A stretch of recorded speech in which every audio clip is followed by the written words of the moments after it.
My name is Grace. I'm 17, and I received $200,000 to my bank account in a strange way. But this money didn't bring me happiness. This is how it happened. My entire life, I was raised by my grandmother. When she was 17, she gave birth to my mum. The father was a famous and rich man. He gave them money his entire life, so then she kept secret who he is. Every month, the money simply came into her bank account. At least, that's what she said. Grandma loved my mum and protected her, but when my mum turned 16, she was unable to do so. My mum became pregnant with me with a random guy. The birth process was very difficult, and my mum died. I survived and have been living with my grandmother since then. She is very young. She's only 49. She dresses excellently, takes care of her appearance, and has a level of health that can make anyone envy her, but she is lonely. Throughout all these years, her relationships never worked out. I thought that it was because of her uncanny personality, as she is hot-headed and wants to control everything, until I heard one of our neighbours' very strange conversation.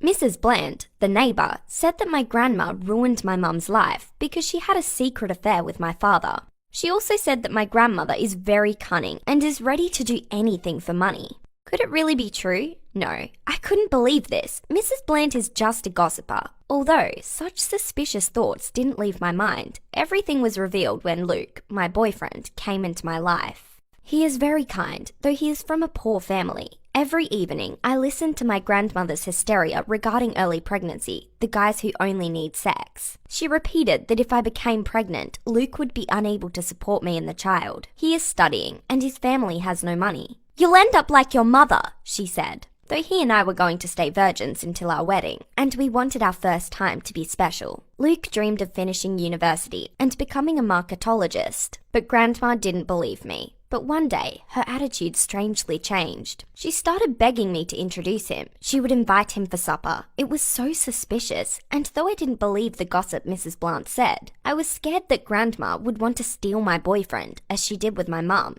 My inner voice yelled, "Do not do it! Do not!"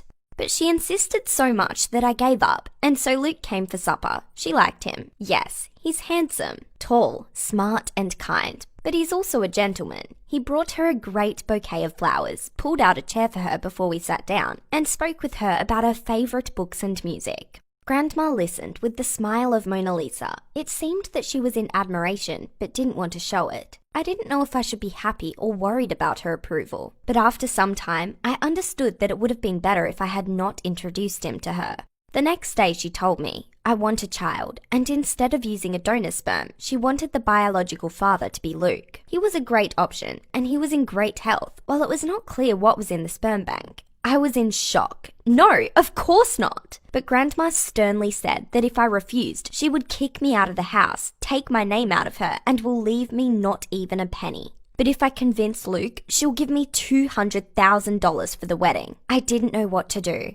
The choice was being left on the street without money or having money but a shared boyfriend. What would you choose? I thought up a plan. The next day, I asked Luke to give his sperm to a bank. I spent a lot of time telling him something regarding ecology and other existing dangers. I explained it by saying that various things happen in life and that it would be better to freeze it, just in case, so that we always have the ability to have a child. It felt like I was in a movie and playing the most important role in my life. And well, I received my Oscar for the most believable acting. Luke agreed. As soon as the sperm bank got the sample, Grandma had vitro-fertilization successfully performed on her. She said that I would get the money only when the child would be born, while Luke and I would be getting ready for the wedding. And so my grandma gave birth. The delivery was easy, despite her age. And you know what? She named her like she had named my mum, Anna. I received the money for the wedding, and when the day came, everything was perfect. My dress, the guests in the garden, live music, a dream. But with a terrible ending.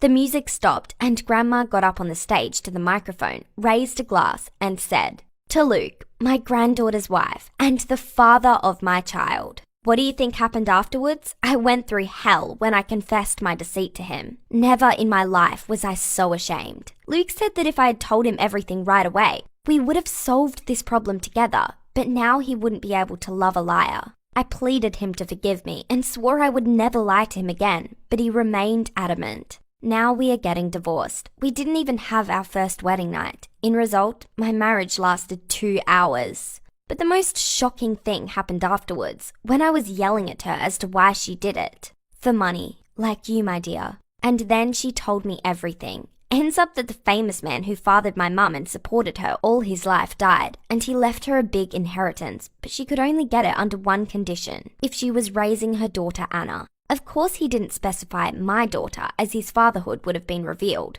He didn't know that my mum has been dead for a long time, which means that she doesn't have a daughter. Luckily, in the will, there was no specified age of the daughter, nor any other details. In order to be able to use the money, my grandmother just needed to have a daughter named Anna. And so she got a crafty idea: give birth to a child, name it the same as my mum, and receive the inheritance. Turns out, my grandmother always loved money more than people. What do you think? Am I the same as my grandmother? As I did also lie to a person I loved for money.